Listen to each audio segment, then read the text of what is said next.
In today's environment of a global pandemic, we certainly see a silver lining here as well. We hope to seize this opportunity of making our hub of exchanges into a truly global ideas sharing platform. Here we are. That's why we're launching our first ever webinar with Professor Roger Ames of Peking University. Professor Ames needs little introduction. Currently, he's a humanities chair professor at Peking University and an academic director of our research center. He is one of the most accomplished Confucian philosopher and translator of ancient Chinese classics in today's world. He is the former editor of Philosophy East and the West and the founding editor of China Review International. Professor Ames has authored and co-authored several interpretive studies of Chinese philosophy and culture, including Thinking Through Confucius, Anticipating China, and then Confucian Role Ethics, a vocabulary. So before I give the stage to Professor Ames, I want to reiterate the housekeeping rules. When you were listening to Professor Ames' lecture, feel free to type up your questions in the chat box, either in Chinese or English, whatever language you feel most comfortable with, okay? And then at the end of the lecture, I will actually pick out some of the questions for Professor Ames to address. Okay, so I think without further ado, let's welcome Professor Roger Ames. Please, Roger.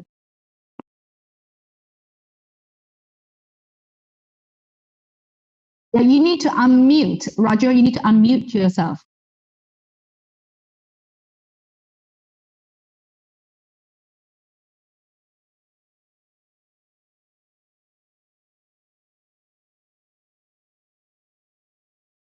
Yuan, can you guys unmute Roger? Roger is already unmuted, but he needs to agree. Okay, yeah. I think they send a request to you and then you have to agree to unmute yourself, Roger. Can you hear me now? Perfect. Now it's great. Wonderful. These technologies, my goodness. Just before I begin, on my first slide is my email address. And if you want a copy of the slides, if you want to ask me a question, please send me an email directly. I'm happy to continue our conversation. So how do I, oh, there we go, okay. Where I want to start is John Dewey describes two alternative worldviews, two alternative ways of seeing the world.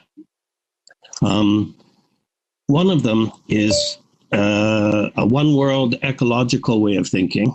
We must either find the appropriate objects and organs of knowledge in the mutual interactions of changing things, an organic Darwinian kind of worldview that Dewey wants to advocate for, and also one that has great meaning in the Confucian tradition. But the alternative is to escape the infection of change, we must seek them, that is, the objects and organs of knowledge, in some transcendent and supernal region. This is the two-world dualistic thinking that we associate with the classical Greek tradition, and a worldview that even though this way of thinking, God is dead, Nietzsche's term, even though this way of thinking has been discredited in the Western tradition, it still has a great impact on common sense, on the prevailing common sense.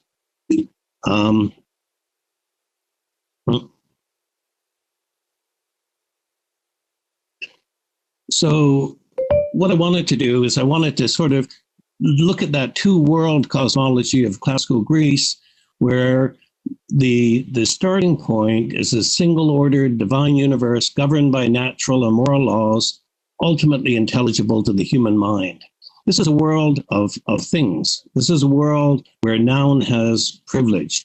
And it's reductionistic in the sense that there is some privileging of God over world. There's privileging of form over change. There's privileging of theory over practice, privileging of soul over body.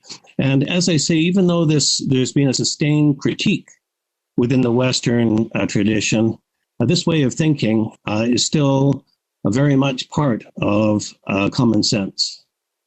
Now, the true world response to robotics, to artificial intelligence, begins from this idea of a single-ordered cosmos, a universe. And it's populated by human beings where there's a chain of being, and the human beings have privilege. There's a speciesism, 中类主义. There's a human exceptionalism, 人类, 例外论. There's the pathetic fallacy that makes the entire cosmos a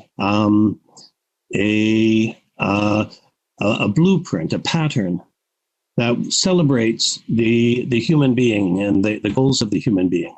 Now, this world, its concept of knowledge production depends upon exclusive categories. A and not A. When you think of Aristotelian logic, the law of non-contradiction. And so these categories are fixed. There's no fluidity among the categories. Individual things are standalone, essential, discrete objects. And so this is a world of objects. And it has a means-end instrumentality. That is, that the entire cosmos is patterned in order to serve the kind of assumptions that are built into a teleology, a Moody-Lewin. And you have this idea of discrete things, individual agencies, the idea of control, the idea of rationality as being what is defining of the human being. And so what is really important here is the concept of God, the concept of creativity is that creativity belongs to God. Creativity is part of a pattern. And so when you think of human creativity, creativity becomes something audacious, something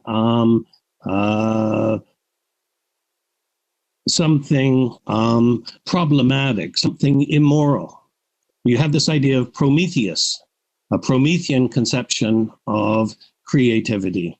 And so in English, if you say that somebody is morally creative, that's very insulting. People aren't morally creative. If you say that somebody is financially creative, it means they're stealing your money. If you say that somebody is religiously creative, it means that they are participating in some new bizarre religion. If you say that somebody is the word creativity is used for fiction, it's used for art, but it's not used for the central ideas in the human experience. And so the concept of robot comes into the English language in a 1920 play by Karl Čapek, Czech playwright, where a robot is a term derived from the Latin robato, meaning slave, meaning drudgery. And so the idea of robot has to do with enslavement. And so you have this kind of tension between human being and robot. You have the idea, like the Promethean concept of creativity is stealing fire from God in order to create a human civilization. In doing that, that kind of human creativity becomes suspect. And so you have Goethe's Faust. You have Mary Shelley's Frankenstein, where human beings, Frankenstein is creating another human being. You have Nietzsche's Übermensch. You have Milton's Satan. All of these are human beings being creative, but being creative in a way that offends against the morality represented by God.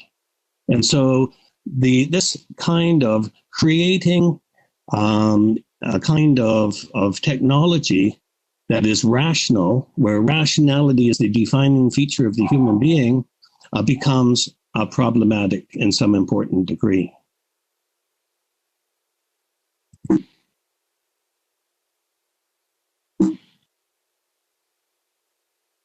Now, when we move to the Chinese, the Confucian worldview, Marcel Grenet, the great French sinologist, says Chinese wisdom has no need for the idea of God.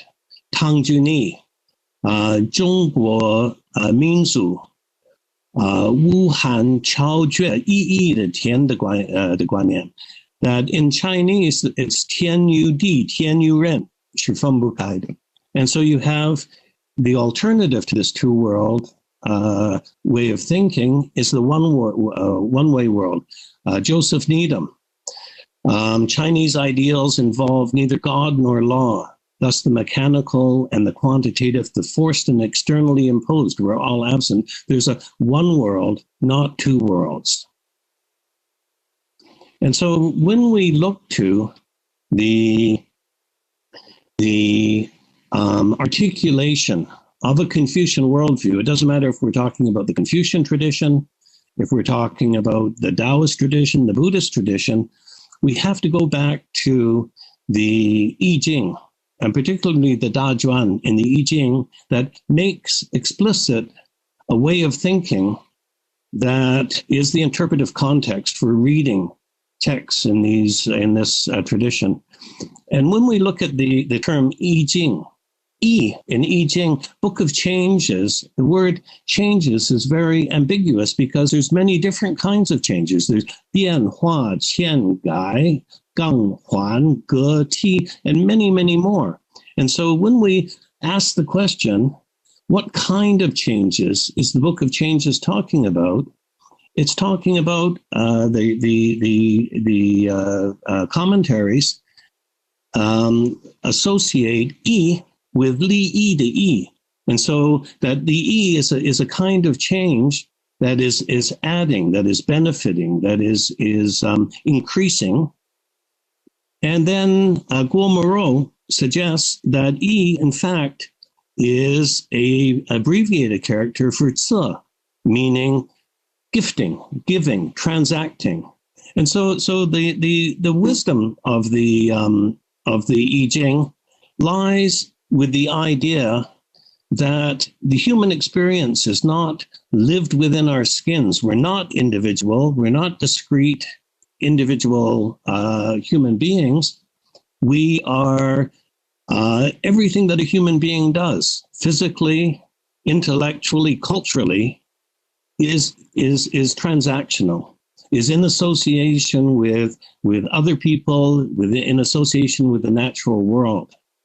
And so when we look at the way in which the I Ching defines technology, we begin with Fu Xi, who looks at the world, who looks at the animals of the world, the plants of the world, who looks at his own body, and who devises a vocabulary of images that provides insight into the transactional nature of the human experience. And so he begins the production of technologies by plaiting cords to make nets and traps for fishing and hunting. When Fu Xi dies, then Shen Nong arises, and he, as the great farmer, He chisels wood to shape plowshares and steams wood and blends it into plow handles and teaches farming to the people. And then he invents the midday market in order for people to barter, to exchange goods. We continue. When Shan Nong passes away, Huang Di, Yao Xun carry on this kind of work. They hollow out trees to make boats, so that they can go to all parts of the empire. They yoke oxen and ride horses. And all of this is all about yi li tianxia, in order to benefit the world. They build double doors and establish night patrols in order to secure the human community. Then they carved the mortar and pestle technology for preparing food, bow and arrow in order to secure the community.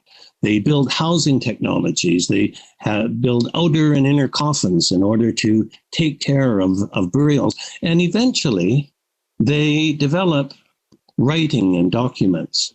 But these later things are done by somebody called Hou Shi Xiangren.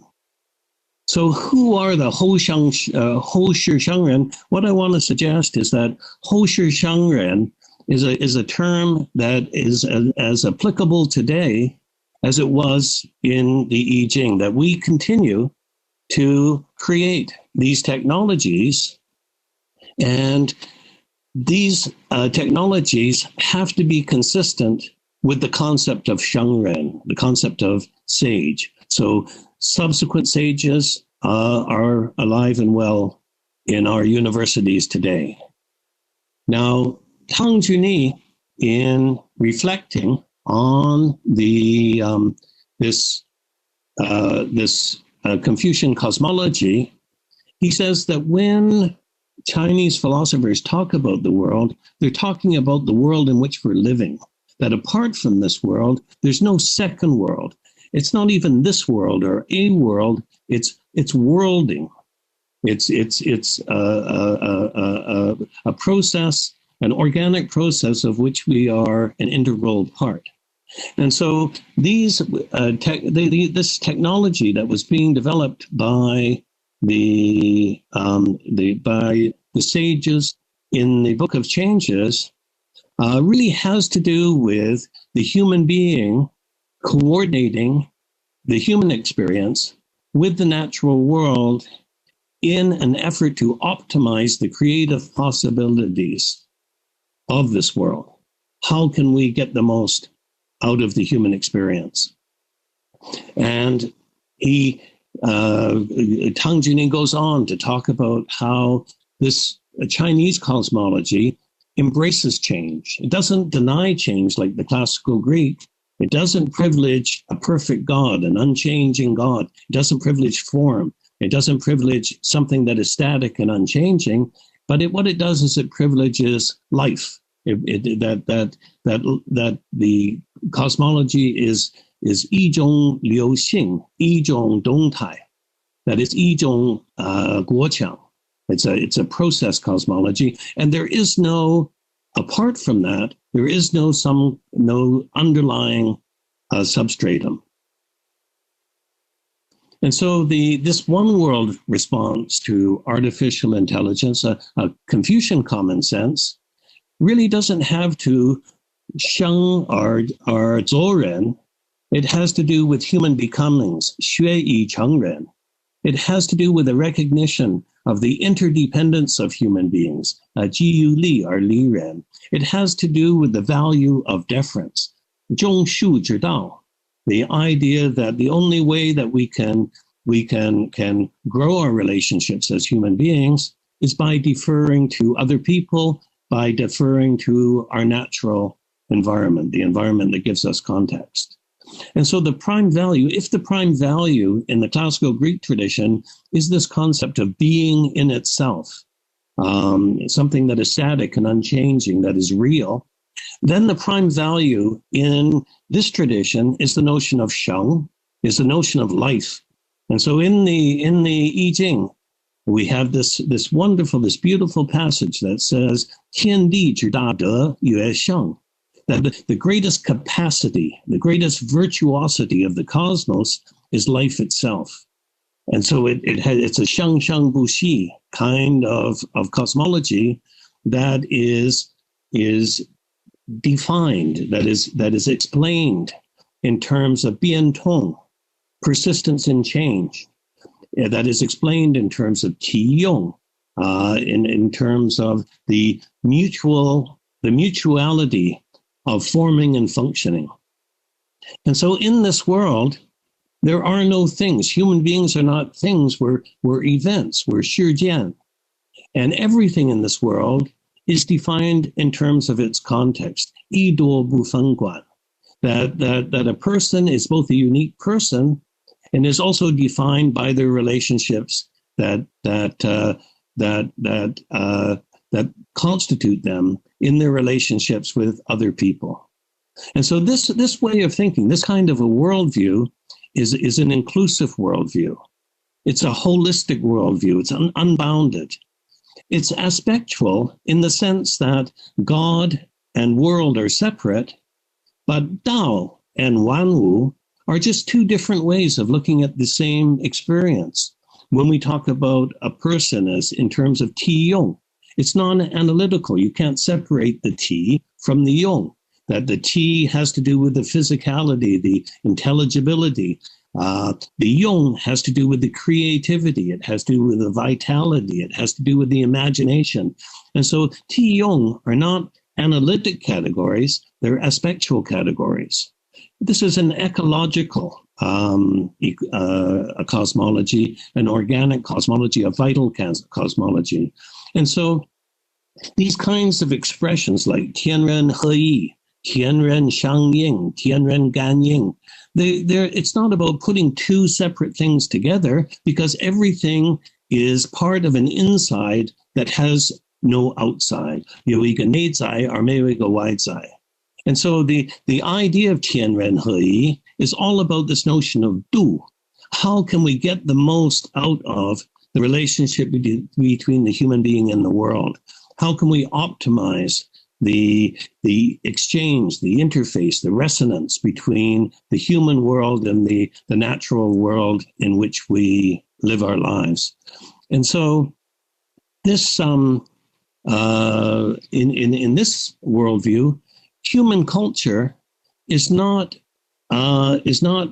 separate from the culture of the world. That human culture is like birdsong. Human culture is like falling rain. Human culture is natural, not some kind of exception to the world. And so you have this 人类文化的自然化. Let's see.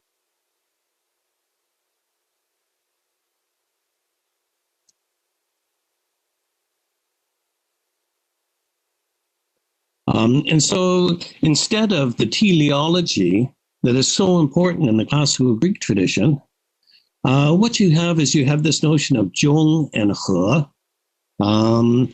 If you think of the first chapter of the Zhongyong, and so these human values, Xiao Dao, Jia, Cheng, these are not human values as opposed to cosmic values.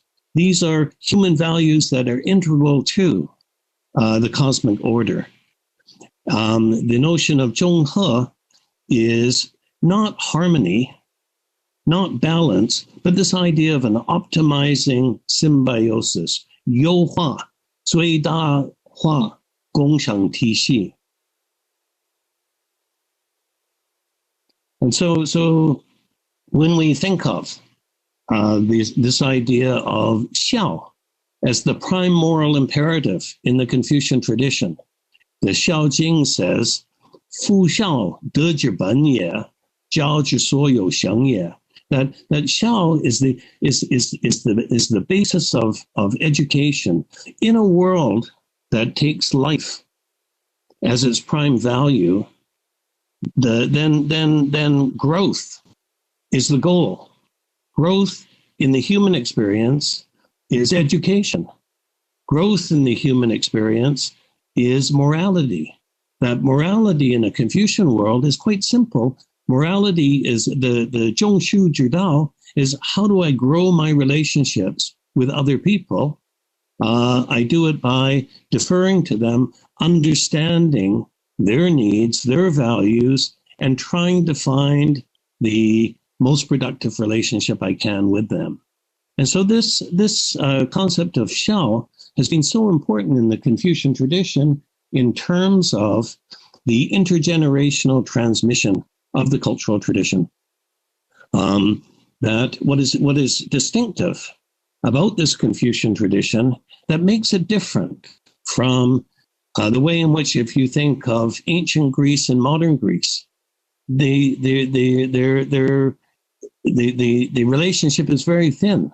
If you think of ancient Egypt and modern Egypt in terms of the cultural continuities, very thin. If even Italy and Rome, Persia and Iran. But if you think of the Confucian tradition, it's each generation has the responsibility of inheriting the tradition, embodying the tradition, writing commentary on the tradition, using the tradition to address the pressing issues of the time, and then when their hair turns white, passing it on to the next generation and recommending that they do the same.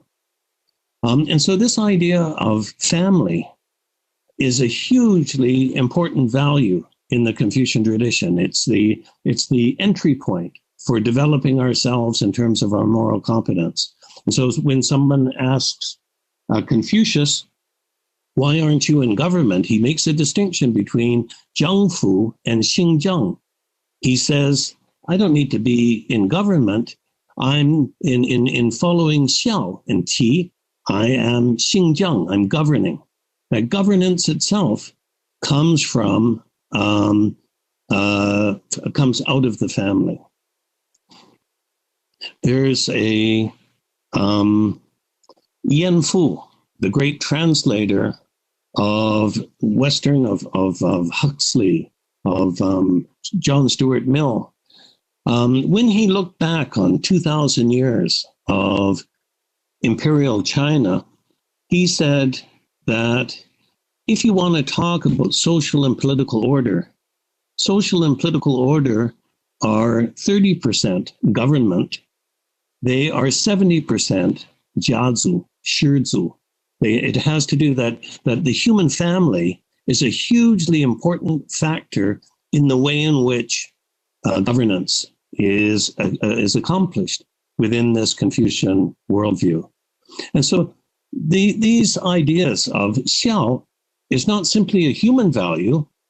Again, in the Xiao Jing, in this concept of san cai, you have this idea that xiao tian zhi jing ye, di zhi yi ye, min zhi xing ye, tian di zhi jing are min shi zi zhi.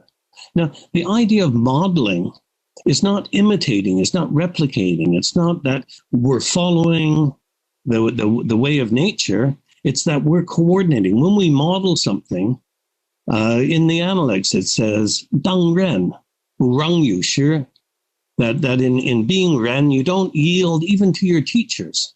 That everything must be coordinated. There must be some kind of a symmetry between the values of the natural world and a coordination of the human values together with them. And so the second value that is so important is this notion of he. And so we all know this, li zhi yong, he wei gui, he er zhi he er he, bui li jie zhi, yi bu ke xing ye. That the function of li, the function of this very important way of thinking about achieving propriety in our roles and relationships is necessary in order to achieve the kind of optimizing symbiosis that is the goal of Confucian living. And so this idea of optimizing symbiosis, when you think of the centrality of the metaphor of family, it's the governing metaphor of the Chinese tradition, with xiao as the moral imperative of the tradition. The concept of family is a strategy for getting the most out of your ingredients. That when it comes to our role in the university, when it comes to our role in the society, when it comes to our role in politics, we make a commitment, but our most fundamental commitment is to our families. If our family needs our money, if they need our time, if they need my kidney, then I have to step up. So family is a strategy for optimizing symbiosis, for getting the most out of your ingredients. When you think of Chinese cooking, you go to a German restaurant, and a menu is 2 pages. The starters, the main courses, the drinks are on the back. When you go into a Chinese restaurant, the menu is a book. And this is a Chongqing restaurant, page after page of different, using all different strategies, smell and taste and sound and season and texture and all of these different ways of trying to optimize the possibilities of the ingredients. And this is a Chongqing restaurant. If we go next door to a Chaozhou restaurant, they have another book, and it's a different book from the first restaurant. Even Sun Tzu Bing Fa is not about winning war. Sun Tzu Bing Fa is Bu De Yi. Sun Tzu Bing Fa is about how, under the worst of circumstances, when we go to war, how can we still maintain as much as we can within that kind of conflicted situation. And so when we look at Wang Chong, when he says 乡人以天下为家, 县乡家天下, that it's not 修山平天下, it's 修山家天下. And so what you have is this kind of a contrast between the teleology in the classical Greek world and this idea of optimizing symbiosis that is such a high value within the Confucian world. And so the idea that the power of human feeling in these Confucian texts is such that if the human beings can 智中和, then 天地为眼, everything in the world will be in its proper place. 万物有眼, that all things will flourish in the world. And so the human contribution to the natural world is these shared values, the zhong and the he that are expressed in the human world in terms of xiao, in terms of he, in terms of cheng, these kinds of values, but these are also cosmic values. Cheng zhe tian zhi dao ye, cheng zhi zhe ren zhi dao ye. That these two, and it's tian ren he yi, that these two things are not separate. It's not that one of them belongs to tian and the other belongs to ren, but these work together in order to cheng the cosmos. And so what does it mean to cheng the cosmos? Cheng ji ren ye, cheng wu zhi ye. And this is all about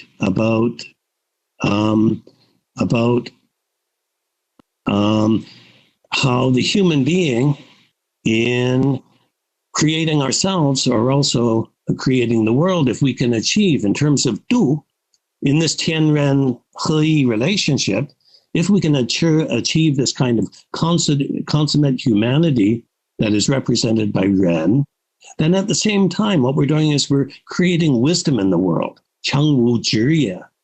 We're creating wisdom in the world. Now, what I wanted to do in finishing up today is I wanted to introduce the Taoist critique of this Confucian worldview.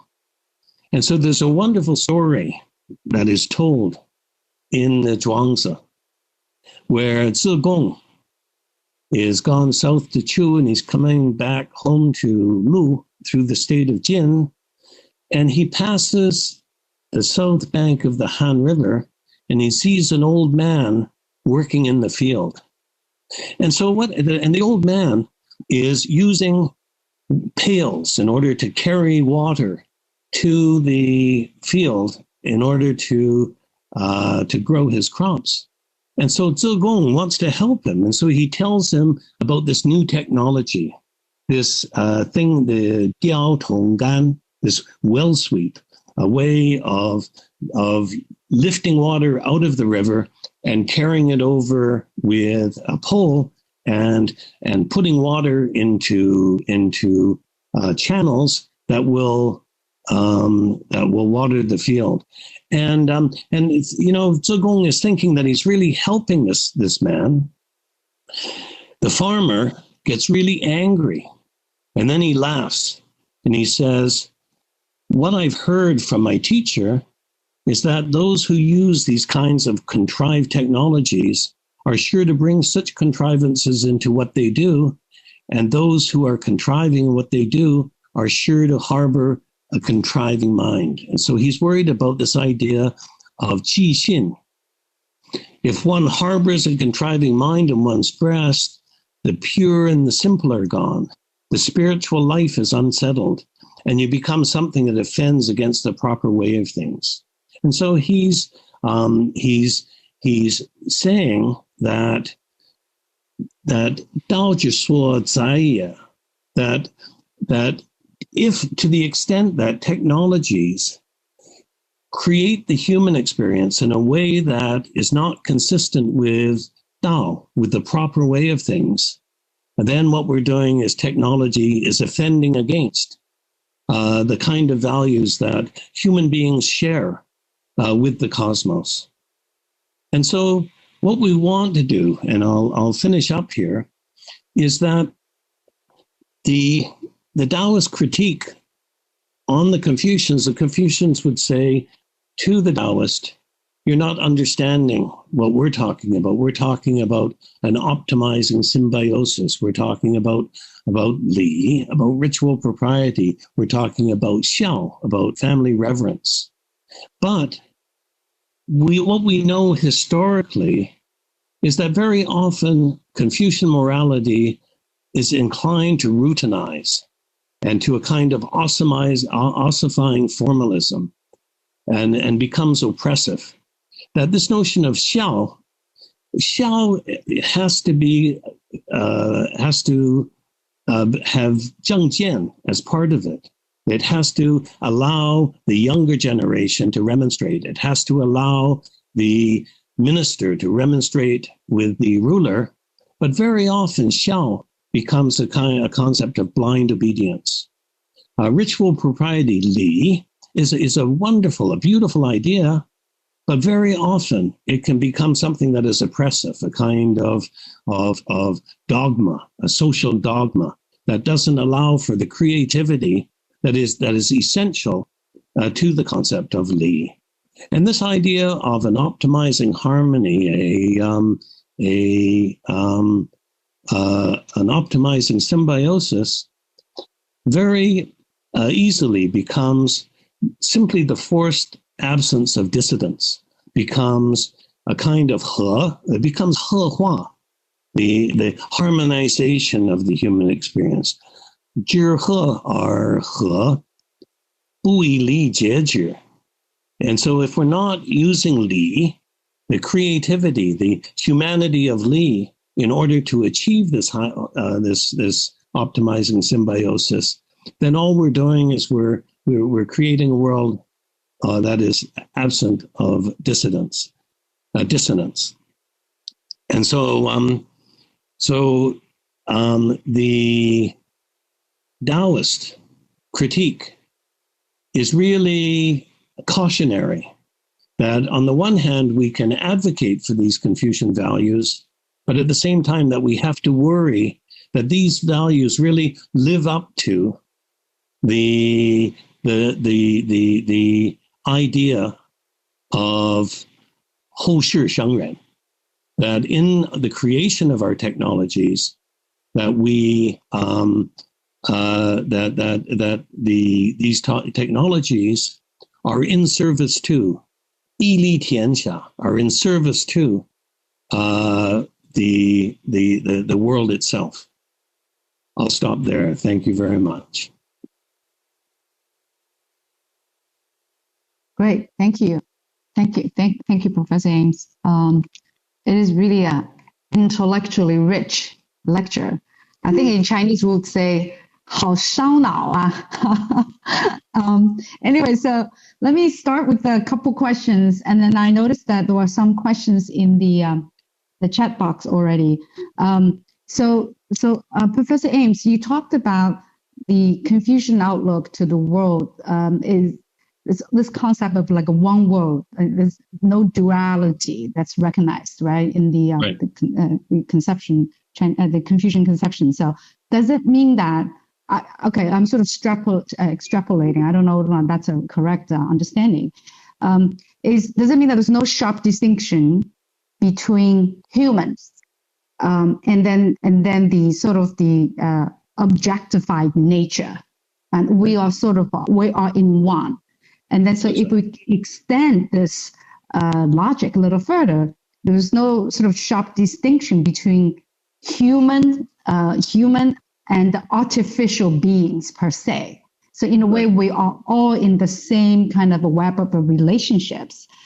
So there's no such thing as one conquering the other or vice versa. You know, in the sense that, because there's a lot of fears, right, in the in the popular imagination about machines conquering the humans in the future, or humans need to maintain domination over the machines, lord over the machines, treat them as as slaves or mere tools and stuff. So if we use your thinking and using the Confucian perspective, in a way, that's kind of binary thinking about human versus the nature of human versus the an artificial tools or artificial machine intelligence or whatever if you want to refer to that. That's actually not a sort of Confucian way of approaching the relationship between humans and technology. Is my understanding correct? Correct. Perfect. Great. So can I, if I extend this further, which means when we talk about having a moral, let's say inject the moral values into machines per se, are you saying humans and machines, in fact, we share the same moral order? Absolutely. Right? We are in the one moral order, right? Okay, great. I think that's thank you so much. Okay, so let me a couple other. Sorry, that was my question. So. Bing, let me just respond to that, because just to make it clear, what you said is just perfect. What I'm saying is that now robots have gone from the factory floor into healthcare, into security, into family life generally.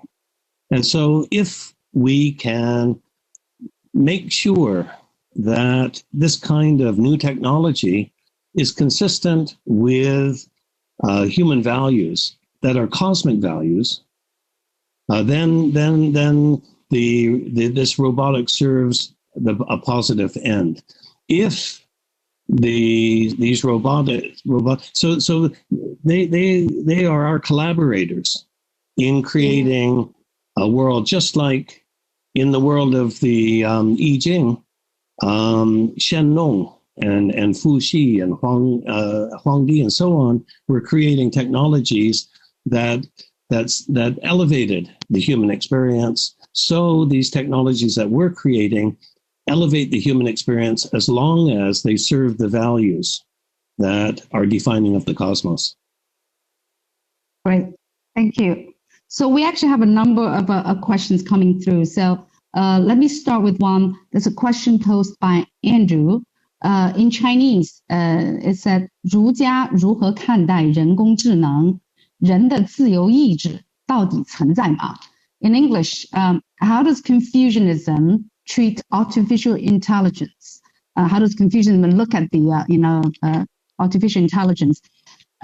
Does human free will really exist? That's a very good question, Andrew. And the answer is that the two-world way of thinking, the human being way of thinking of individuated will, is an old way of thinking. The way of thinking that prevails in the Confucian world, but it's also a way of thinking that the best Western philosophers are moving towards today. People like Michael Sandel, people like Mark Johnson, that free will is sort of the same kind of problem as autonomy. Is autonomy something that belongs to an individual person, or is autonomy, can a family be autonomous? Can a country be autonomous? Can human beings living in a world that is functioning properly be autonomous? And so the idea of locating these things with individual is the problem. We need a concept of will. We need to be projective. We need to be directive. But to think about it in terms of individuals is the problem. How can an individual tell what they are willing as opposed to what peer pressure wants them, what advertising wants them to do, and all the other kinds of things that the human being is defined in terms of drives that go way beyond the individual human being. And so it's a different way of thinking about will that isn't grounded in the concept of individual. Okay, great. There's more questions. There's so too many questions, different devices. Okay, I'm looking at.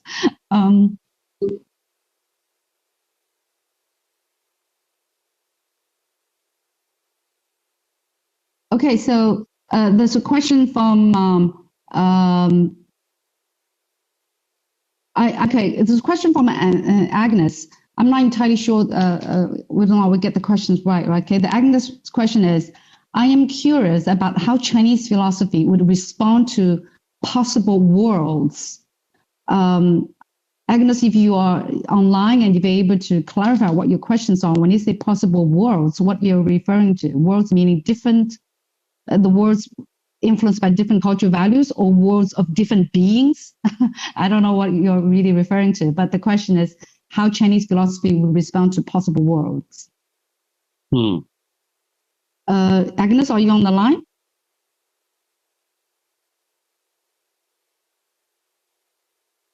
I mean, one thing, let me respond to that best I can, Dave. Okay. And that is that the nature of this Confucian tradition is that it is hybridic, that it is always drawing into itself what exists on the margins. Remember Zhao Tingyang, he talks about this kind of sheng xin xuanmo, this kind of centripetal harmony that is drawing things in. Well, that's the nature of the Confucian tradition, that it's constantly drawing what is outside inside. And so the idea of possible worlds is always, when the Confucian tradition encounters Buddhism, that's a different world. Buddhism becomes integral to the Confucian tradition, and Buddhism becomes recreated within the Confucian context. Sanlun, Chan Buddhism, Huayan Buddhism are Chinese Buddhisms. And so the relationship between the Confucian tradition and Western culture, when we think of our most prominent Chinese philosophers today, Li Ziho, you think of Marx, you think of Kant, you think of Confucianism. Mo Zhongshan, you think of Kant, you think of Confucianism. Tang Juni, you think of Hegel, you think of Confucianism, you think of Whitehead. And so it's the nature of the Confucian tradition to draw into itself traditions that would compete with it, and to try to use them to strengthen its own identity. Okay, great, thank you. Okay, so the next question is from Wang Kun, 对吧? In Confucian views, is it possible for robots to behave like a real person and join our society? Is it possible for them to perform ritual propriety? Li. Yeah, I can see Wang Kun.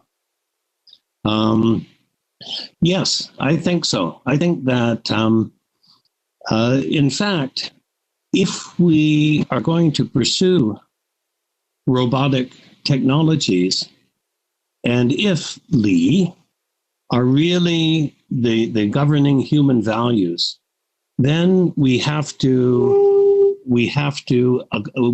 make sure that these robots are accommodated within the Li. But what is really important is that Li are different in every generation. And it's not simply that the robots have to accommodate themselves to the human Li, but that the human Li will change in response to the participation of robot technology within the Li. Li is not one thing. Li, like the cultural tradition, is evolving. It's progressive. It's evolutionary. It's hybridic.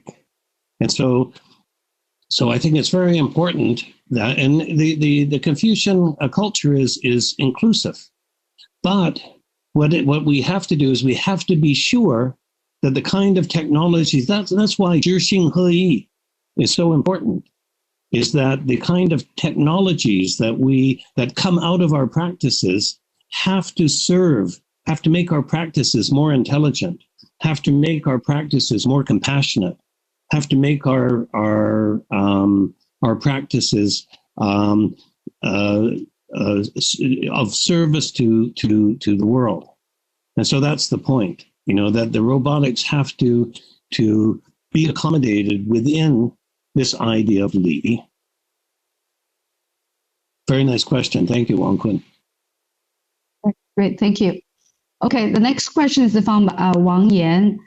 In Chinese, 中庸里对于中和有这样的论述：喜怒哀乐之谓发谓之中，发而皆众结谓之和。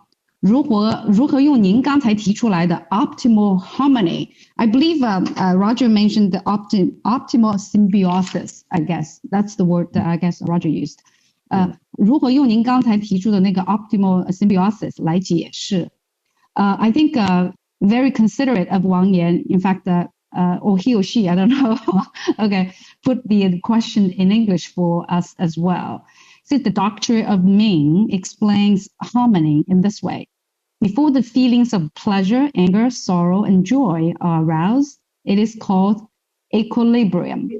When these feelings are aroused and each and all attain due measure and degree, it is called harmony.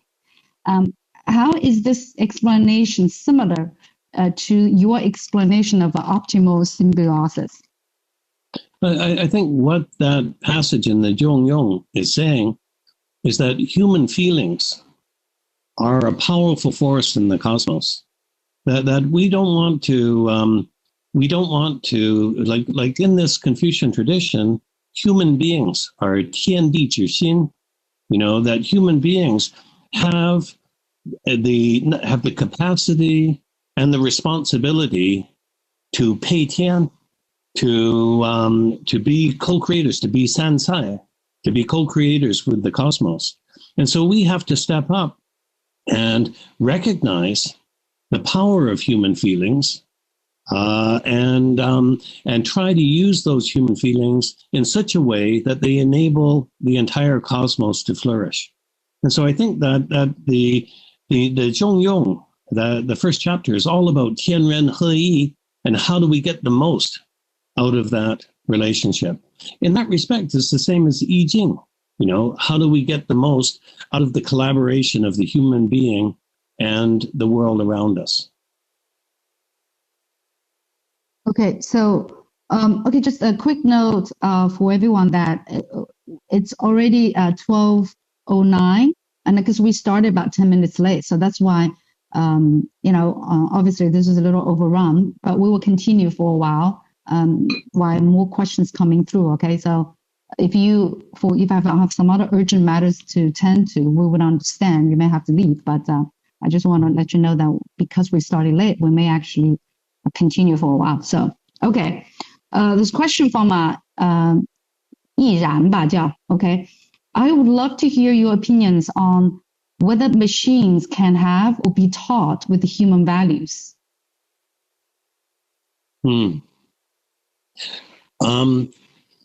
What we have to do is that, like, the human being is the creator. The human being is the innovator when it comes to these technologies.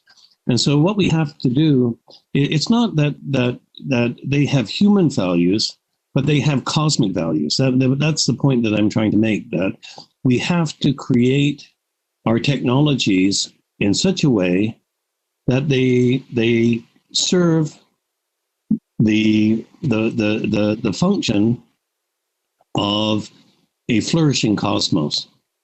It's not simply for the human being. The human being is not separate. It's not human values. It's cosmic values. That's the point that I'm trying to make. And so when we build atomic bombs, those are not technologies that are consistent with a flourishing cosmos. When we create technologies that can destroy the world, when we create technologies that bankrupt the environment, when we create technologies that poison the water, these are not technologies that are consistent with cosmic flourishing.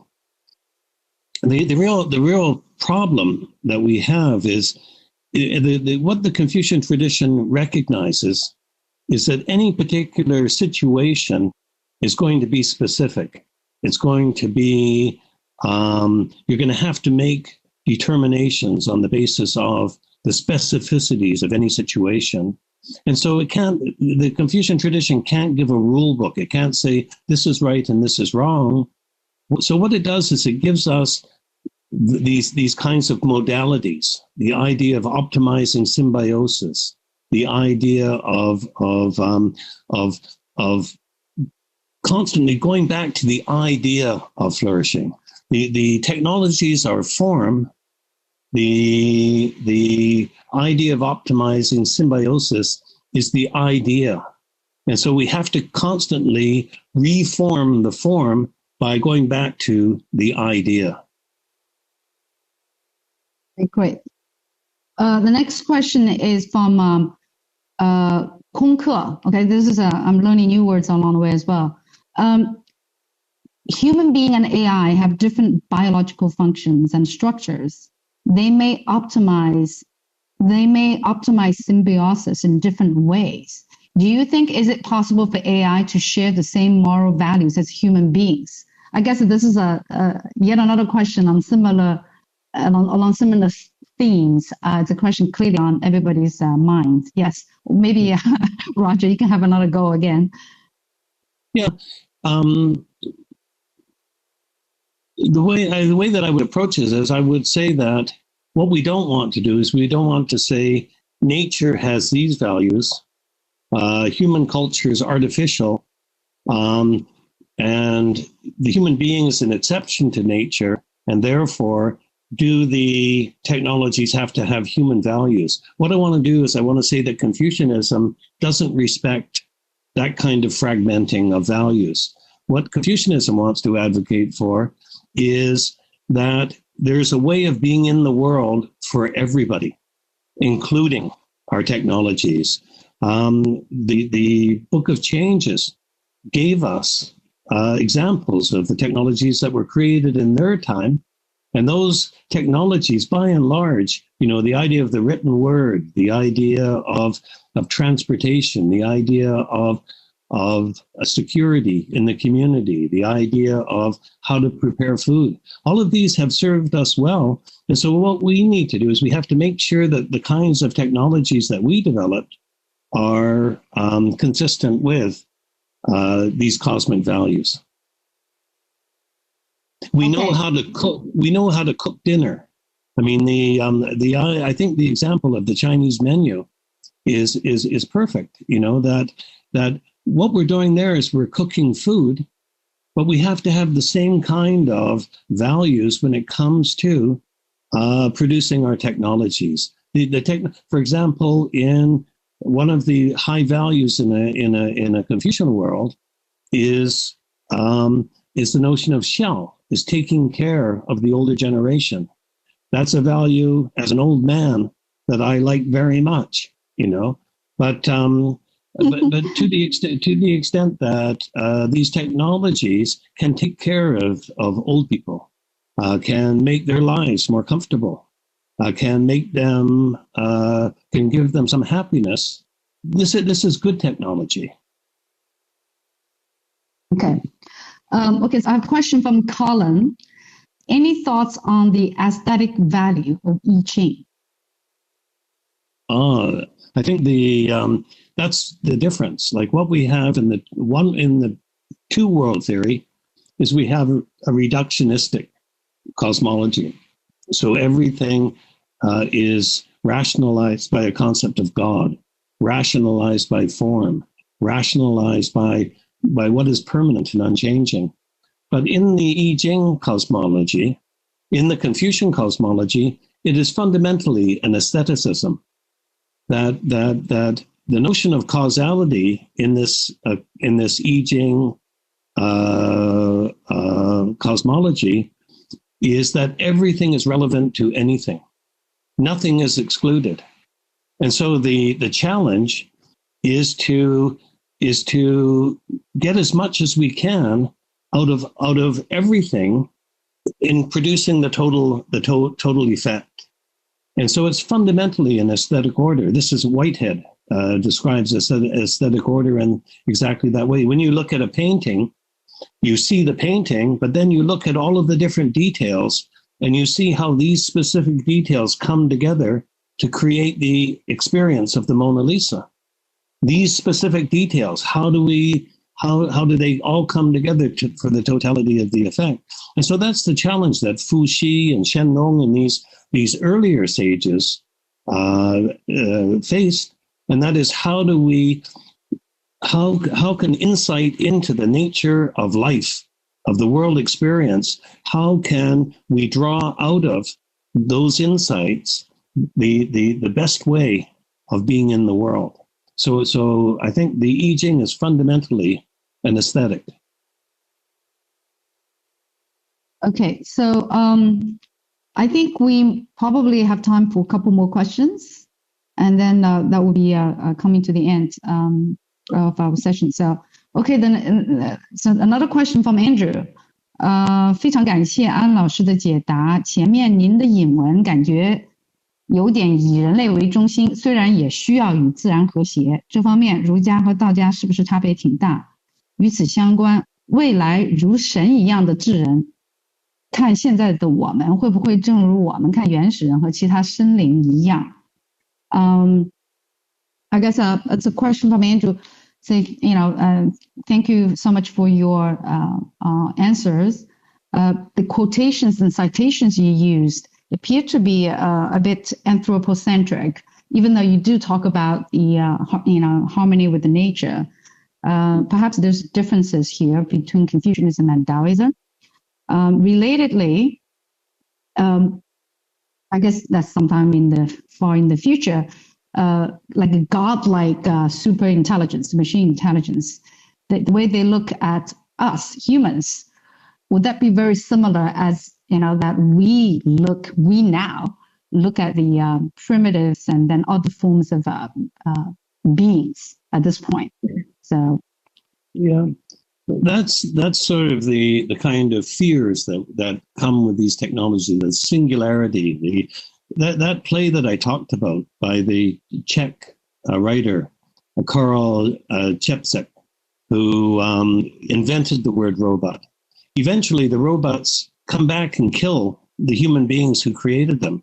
And so that way of thinking, I think, belongs to that kind of Promethean concern about human creativity, that we can certainly produce technologies that are monsters.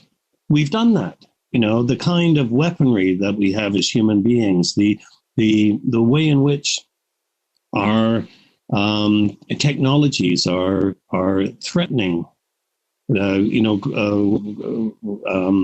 climate warming and environmental degradation and food and water shortage and all of the ways in which technologies have offended against the good world. That monster of a technology has already been created. What we need is these kinds of Confucian values to take our technologies and go back and look at this idea of optimizing symbiosis, look at these cosmic values that should be governing the production of technologies. Okay, so we probably have one last question, and then we're coming. In fact, we are coming to 2:20 already. But let's ask. I'm going to ask one more question, and then there's a question which is relating to the specific era that we're living through right now. Anyway, okay. The question relating to the talk is: Could Professor Ames provide a Confucian criteria for AI selfhood? Selfhood, 自己 Yeah. 自我. Yeah. I think the criterion is the same as the criterion for everybody. And that is that if there's only one person, there's no person. That we become people because we live in our relationships with other people. And so the way in which the AI, the way in which the robot achieves its own identity is by virtue of the quality of relationships that it's able to achieve within a world of other robots and within a world of people and within a natural world. And so it creates its identity out of its relationality, not out of something that can be implanted in the technology itself. Okay, so I think before we close, there's one question that a lot of people actually would like to ask, and it's not necessarily directly related to the topic of the talk, but certainly related to the current environment that we live in. So that speaks to the pandemic, okay? So how do you view the role of cultures in different countries' responses to COVID-19 crisis? And that's a wonderful question. My own sense is that if anybody wanted proof that cultures make a difference, we just look at our present circumstances. What happened in China was that China acted quickly to contain the virus, and you can say that comes with government, that comes with a kind of imposition on the people. But I would say that it comes out of this notion of Li, that there is a sense of interdependence. There's a sense of family. There's a sense of responsibility, as well as freedom, that is so important in this Confucian tradition that has really served the Chinese people well. And it's not simply Chinese people, it's Confucian people. If we look at Hong Kong, if we look at Singapore, if we look at Japan and Korea, it's Confucian people have been able to contain the virus. when we look at what is happening in Europe, what is happening in America in particular, is this idea of individualism. It's this idea of the free will of the individual. It's the idea of, if I don't want to wear a mask, I don't have to wear a mask. It's that mentality is the mentality of the gun. It's the idea that my freedom is guaranteed by my right to have a gun. And so I'd like to close the lecture today. I want to thank, like many of my Chinese friends, including the Berggruen people, sent us masks because they could see that either we didn't have masks or that Western people are not smart enough to understand that the mask is an essential factor in containing the virus. So wherever we are right now, Hawaii, we've been very lucky. In Hawaii, which is a very Asian kind of a population, we're 70% Asians and Pacific Islanders in Hawaii. We've been able to contain the virus, but the mainland America is out of control, and I don't know how you go back. I don't know how they can solve that situation. Great. On that note, optimistic note, we're going to close today's seminar. And thank you guys so much for joining on Sunday afternoon. I think, you have a lot of questions, and there's still many people still online. So we really appreciate it. And then thank you so much, Professor Ames, for giving us a wonderful intellectual treat for the weekend. So perhaps we can flick to the first page where you have your email address. I know some people ask for having copies of your slides, and then there were people continue to have questions, and then perhaps they could send the questions and a request to you directly. I think, okay, with that, thank you. Thank you, everybody. Thank you. Thank you, Roger. Good night from Honolulu. Yes, good night. Yes, thank you.